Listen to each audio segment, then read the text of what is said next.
As I said to the little ones, these are crazy stories. Absolutely crazy stories. If you did these things, people would tell you you're crazy. If you lost a coin and spent a lot of money to find that coin, which is what the woman does, right?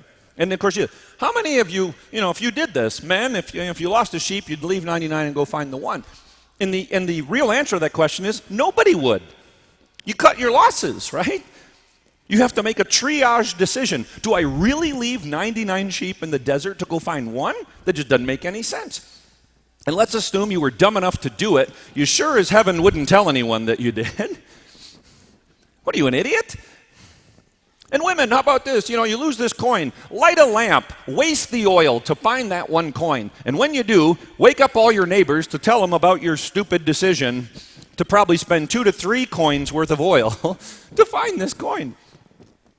It's not like you found something you didn't know you lost, right? That's a whole other story. And then, of course, the ultimate story here about mercy. And so we have this weird thing. Thank God that God's triage is not ours. We cut our losses. God does not. That's what Jesus is trying to explain. They're grumbling about him sitting with sinners. He said, let me just lay this out for you in the most obnoxious fashion. Which of you wouldn't do this? None of us. Who would do that? I wouldn't do that. And so the question becomes really, we often call this the story of the prodigal son, but what Jesus says, a man had 2 sons. This is really the 2 sons story, lest we forget the older brother, right? And what it sets up are 2 poles, sort of as a continuum. We certainly understand the sins of the prodigal son, the younger son. They're kind of flashy. They're kind of headline material. We understand that. But I think it was J. Peter Nixon that pointed out, but it's the sins of the older son that are probably far more spiritually damaging. Because what it does to us is it blinds us to the generosity of God. That's what he's stuck on, right? He won't even come in the house. And the father comes out to him. Look, you have this vision of our relationship as master-slave. You're my son. I often remind people, right? What's he really mad about? He's the older son. He's the firstborn. And in this time, the firstborn got a double portion of the estate. A double portion. So when younger son says, there's a sentence missing in there that I don't know if Jesus said it or what, but when he says, Father, I want my share of the estate, period. We really should say, comma, which I get when you're dead. I want it now. And he gives it to him, right? He gives it to him. And the older son's like, whatever, man, go do your thing, you're gone. But when he comes back and the father restores him, the ring, the shoes, the clothing, he's restored him to sonship. And so the older brother has just lost a new portion of the estate. Did you know that? That's what he's really angry about, right? If you think of it as 2/3, younger son took the 1/3 of his estate and spent it, and it's gone. And when he shows back up and gets restored, older brother has just lost a new 1/3 of the remaining 2/3. And having done nothing but be faithful. Nothing but be faithful. This is what he's really unhappy about. And so what does the father say to him? Oh my goodness, everything I have is yours. Is that really what this is about? This son of yours doesn't even see him as his brother anymore. And the father comes right back. No. This brother of yours was lost and has been found. It's almost like the older son, he has that fear image of the relationship to God. It's all about being safe. He doesn't want to risk it. He's in that safe space. When you're in the safe space, you can't be in the love space. You can't. Again, these are sort of the 2 poles.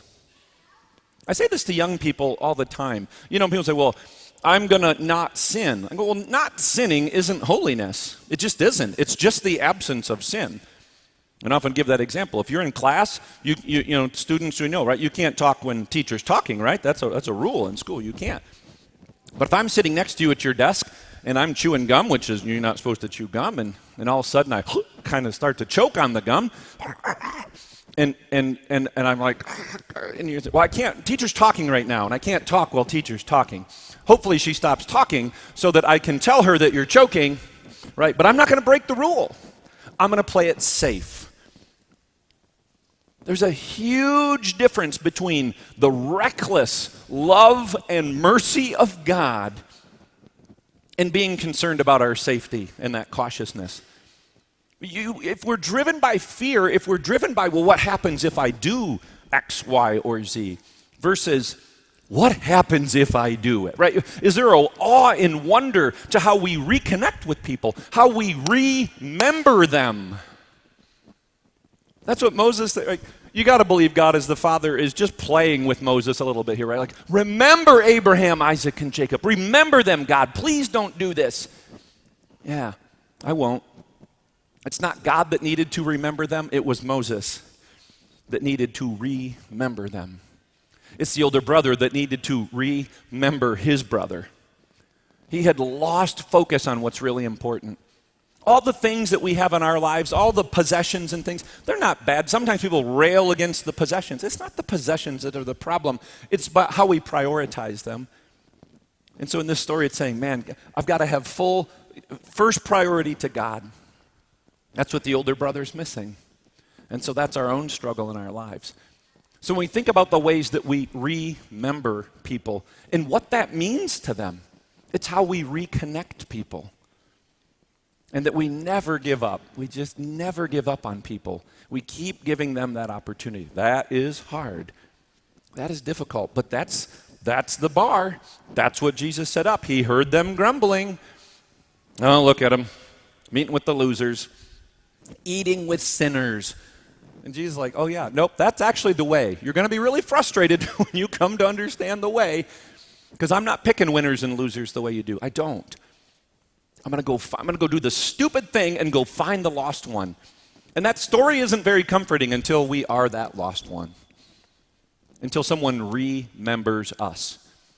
We know that God does that. But when we do it for each other, isn't that powerful? Amen.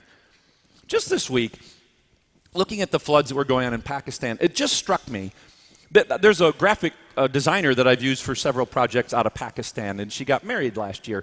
And all of a sudden, I felt terrible. I hadn't even thought of her through all of these floods, and so I sent her a quick WhatsApp message. I said, oh my gosh, I don't even know where you live in Pakistan.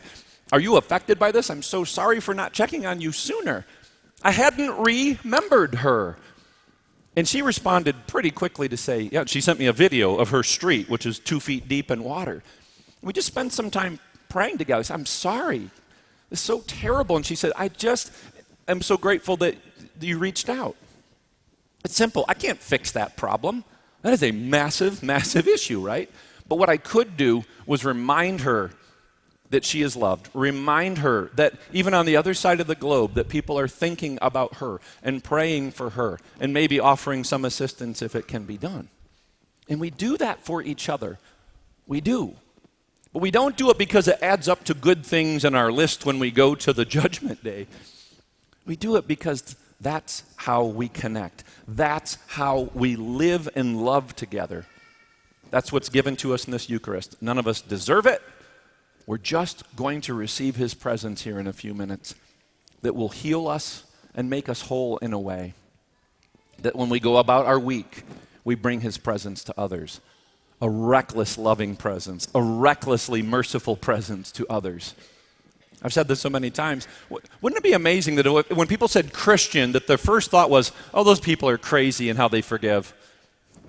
They're just so crazy in their mercy.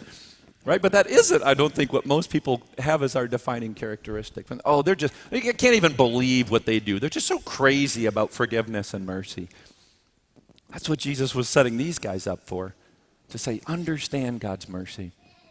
So that we would not be driven by fear, but be driven by love for each other. As I said, that's not easy. It really isn't. When people have wounded us or wronged us or let us down time and time again. Promises. But what Jesus is laying out here for us is his reckless love, his reckless mercy that leads him to the cross and to conquer sin and death for us. And what he's asking us today is to take that resurrection power to a world that desperately needs it. Take a few moments in silence just to see who God might place on your heart, that's someone you need to remember today. May God be praised.